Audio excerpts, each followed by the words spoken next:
Good morning, students. Here we start our new topic, writing chemical formula. Topic number 3.4 or lesson number 3, atoms and molecules. The chemical formulas. The chemical formula of a compound is a symbolic representation of its composition.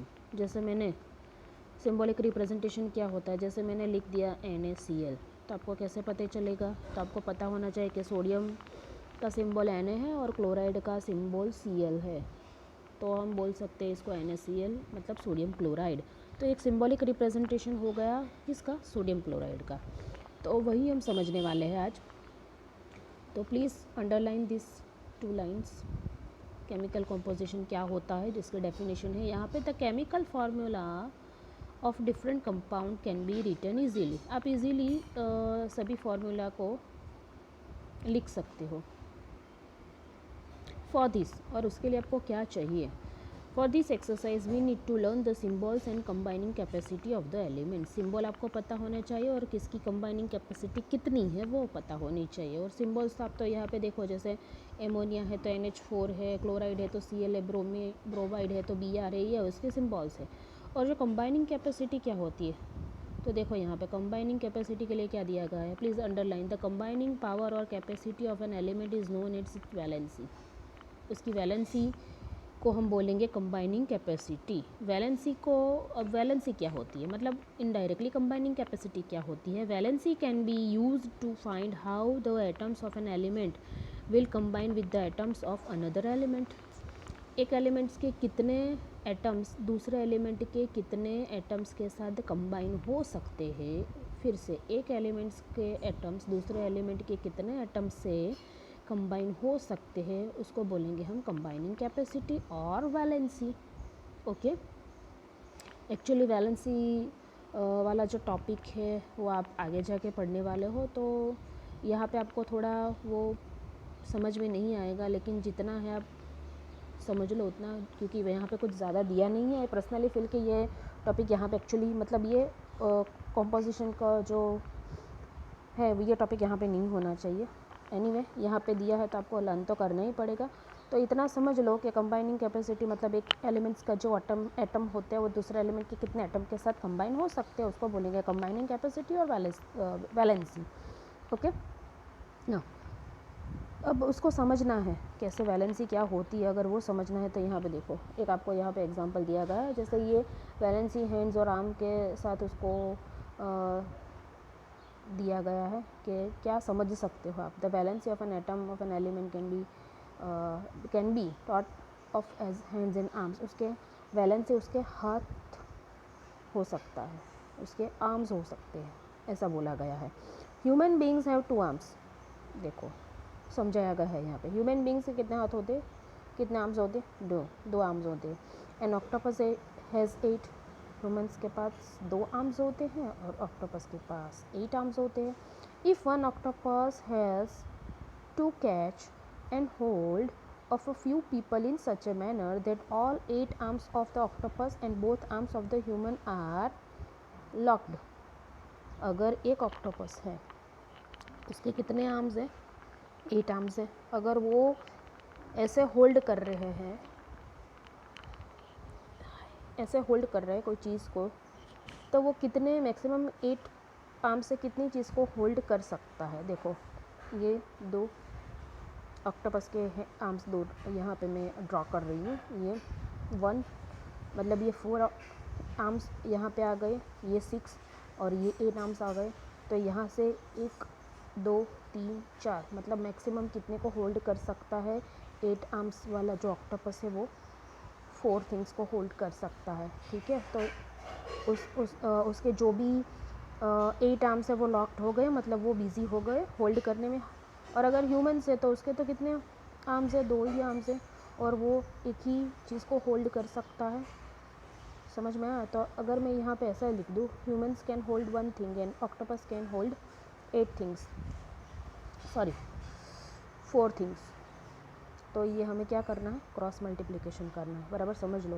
Human can hold, human का H के नीचे लिखा, octopus का 4 के नीचे O के नीचे लिखा है। ह्यूमंस अपने 2 हाथों से एक चीज़ को होल्ड कर सकता है, ऑक्टोपस अपने 8 हाथों से 4 चीज़ को होल्ड कर सकता है। तो we can draw like this, और ऐसे ही आपको करना है। और आप क्या लिख सकते हो, OH4, O के साथ 1 है, H के साथ 4 है, तो आपको ये लिखना है। देखो, तो यही यहाँ पे सब कुछ समझाया गया है। How many humans do you think the octopus can hold, मतलब ऑक्टोपस ने ह्यूमंस को ही होल्ड किया है, ऐसा यहाँ पे बोल दिया गया है। मैंने आपको वो समझा दिया। Can you write the formula for this combination, do you get OH4, yes we get OH4, ठीक है। The subscript 4 indicates the number of humans held by octopus, octopus ने 4 ह्यूमंस को हिल्ड किया है, ऐसा यहाँ पे बोला गया है।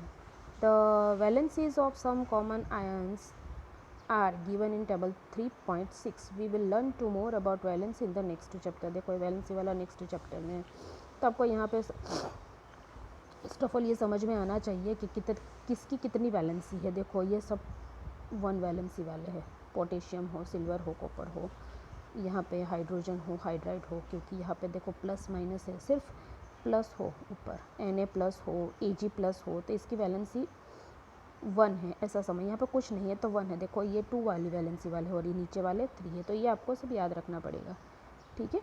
और ये पॉली एटॉमिक होते हैं। पॉली एटॉमिक मतलब 2 एलिमेंट साथ में हो तो उसको बोलेंगे पॉली एटॉमिक, ओके। अगर आपको ये केमिकल कॉम्पोजिशन लिखना है तो आपको कौन से रूल्स फॉलो करने हैं, the rules that you have to follow while writing chemical formulas. ये केमिकल फार्मूलाज 1, 2 और 3 रूल्स यहाँ पे दिए गए हैं, देखो कौन कौन से हैं। द वैलेंसीज और charges on the ions must balance, ये हम जब ये कर रहे हैं तब आपको समझ में आ जाएगा। चार्जेस जो भी होते हैं, चार्जेस वो बैलेंस होने चाहिए। Next, when a compound consist of a metal and non metal, अगर कोई कंपाउंड है जिसमें मेटल भी है और नॉन मेटल भी है, द नेम और symbol of the metal is written first.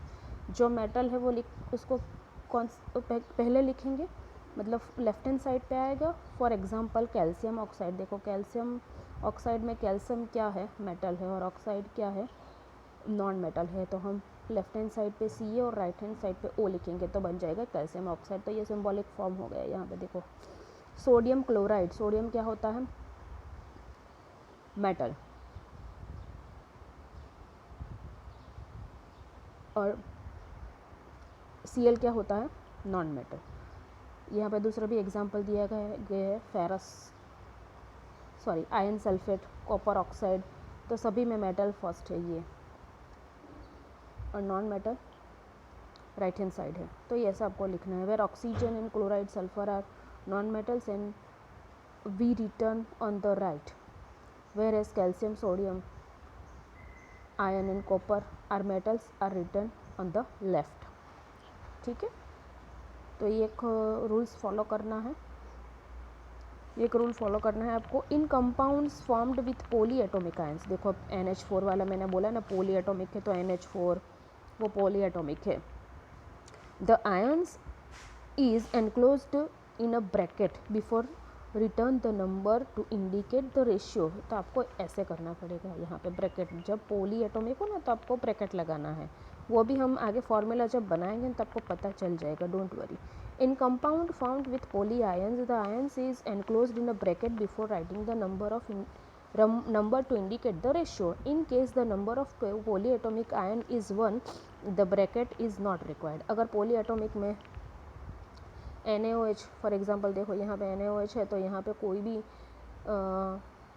Ion नहीं है, तो आप ब्रैकेट यहाँ पे नेसेसरी नहीं है, ठीक है, इट्स नॉट रिक्वायर्ड।